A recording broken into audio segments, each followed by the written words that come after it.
sur le capital humain. En ce mois de mars consacré aux droits des femmes et des filles, nous mettons en lumière celles qui œuvrent pour le développement de la formation professionnelle et technique.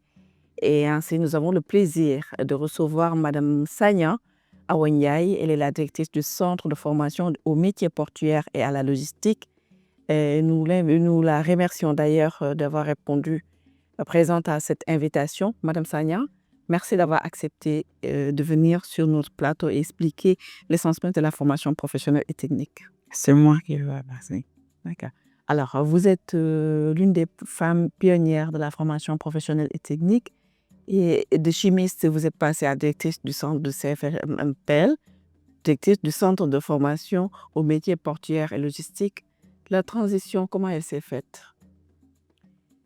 En fait, je suis certes ingénieur génie chimiste de formation et j'ai travaillé pendant 12 ans dans une multinationale et où j'ai occupé plusieurs fonctions de responsable quality, contrôle qualité en terminant par chef de service sécurité environnement. Et je pense que la transition a été ainsi faite parce qu'à la fermeture de cette entreprise, j'ai travaillé dans un cabinet en tant que formatrice, auditrice. Et j'ai eu à diagnostiquer 5 entreprises du secteur portuaire et en accompagner 2 jusqu'à la certification. Et quand j'ai vu l'annonce pour le poste de directeur ou directrice du centre sectoriel aux métiers portuaires, où on demandait, le profil demandé, c'était ingénieur, niveau bac plus 5, autant pour moi, avec 5 années d'expérience aux entreprises privées et connaître le secteur portuaire. Et j'ai vu que mon parcours correspondait bien à ce profil et j'ai postulé. Il y avait plus de 50 candidats et ma candidature a été retenue. Alors, est-ce qu'il y a des métiers spécifiques, des métiers, je veux dire, des métiers de femmes dans le secteur portuaire? Bon, d'une manière même générale, le secteur portuaire était caricaturé secteur masculin. Ouais. Et d'une manière générale, à travers tous les postes, sauf peut-être les assistants de direction, voilà, le personnel administratif. Mais là, effectivement, et surtout par rapport aux métiers où l'on forme dans le centre, à savoir les métiers de conduite, de manutentionnaire, c'était des métiers avant notre arrivée au centre où on peut dire 100% des effectifs des entreprises étaient des hommes. Il n'y avait pas du tout femmes. Il y avait tout un travail à faire quand même pour attirer les femmes dans ces formations. Et c'est qu'aujourd'hui, nous avons quand même pu réussir un peu parce que de 0,5%, même pas 0,25%, on est maintenant à 20%. 20% de femmes. Ouais, qui ont fait la formation chez nous et qui sont sortis et qui travaillent dans les entreprises aujourd'hui. Et le plus souvent, elles œuvrent dans quelle filière? Elles sont dans la manutention ou bien dans la logistique? Dans toutes les filières, mais même, je peux dire au niveau logistique ou transport international, c'est-à-dire les nouveaux bac plus 2, on a souvent même jusqu'à 30-40%. C'est plus au niveau conduite où il n'y avait rien. Et aujourd'hui, quand même, c'est là où on a atteint ce taux de 20%. D'accord. Et je rappelle que CFMPL est accrédité et labellisé par le 3FET. Mais si on revient carrément, quelles sont les missions et les spécificités des centres sectoriels et qu'est-ce qui les différencie des centres classiques? Déjà, les centres sectoriels ont été créés à la demande, à l'initiative du secteur privé, à l'État du Sénégal, qui, après une étude d'opportunité, a construit et équipé ces centres et a confié la gestion à ces mêmes professionnels qui avaient fait la requête. Et donc, ce qu'il faut noter, en résumé, c'est des modèles de partenariat public-privé et c'est des patrimoines publics qui disposent d'une autonomie de gestion pédagogiques, administratives et financières. Donc, c'est des centres qui sont gérés de manière privée. Voilà. Alors, en quoi cela les distingue, je voulais demander tantôt, mais surtout revenons sur les résultats du CFMPL en matière d'insertion, parce que je vois qu'avec le 3FPT, vous avez eu à nouer beaucoup de partenariats et qui ont été mis en avant, surtout les femmes ont été mises en avant, notamment l'exemple la plus patente, je peux dire, le transport. Bon, les deux missions principales du centre, c'est de former les jeunes demandeurs d'emploi qui désirent, par exemple, travailler dans le secteur portuaire et logistique. Mais l'autre mission aussi, c'est de renforcer en capacité les professionnels qui évoluent dans les entreprises.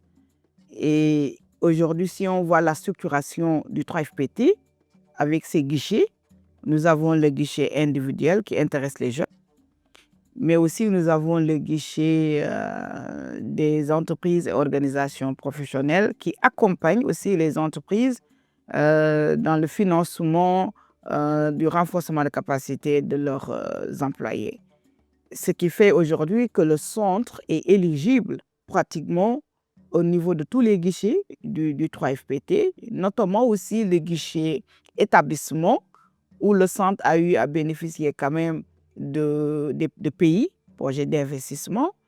Aujourd'hui, la capacité du centre est passée du simple à presque au triple grâce au 3FPT qui nous a financé un projet d'investissement de quand même 274 millions pour augmenter la capacité d'accueil du centre. Mais nous avons aussi bénéficié de pays pour l'écriture de nouveaux curricula, parce que nul n'ignore qu'aujourd'hui, il y a le grand port de Ndayane, multifonctionnel de Ndayane, et le centre, comme sa vocation l'exige, a anticipé en développant de nouveaux métiers où on va former les jeunes pour travailler. Et ça aussi, c'est grâce à l'accompagnement du 3FPT.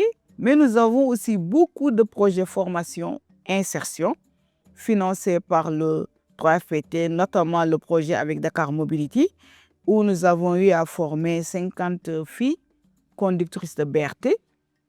Il y a aussi un PFI avec Total pour former les apprentis.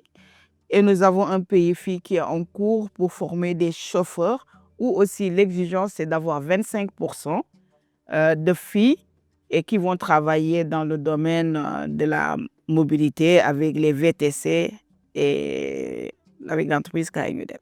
D'accord. Voilà. Alors, Madame Sagna, est-ce que vous pouvez revenir carrément sur le rôle de ces femmes? Parce que le plus souvent, le retour qu'on a, c'est que les femmes, elles sont très, très résilientes dans le milieu professionnel, mais une fois qu'elles sont mariées, c'est difficile d'allier vie de ménage et vie professionnelle.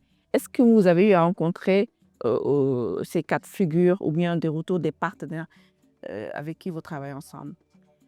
Moi, pour le moment, tous les retours que j'ai par rapport aux femmes insérées dans le milieu professionnel sortant du centre, c'est de bons retours et les entreprises en demandent. Et je me dis, si je n'avais pas eu de bons résultats, de bons comportements avec cette population féminine, et ces entreprises n'allaient pas en redemander.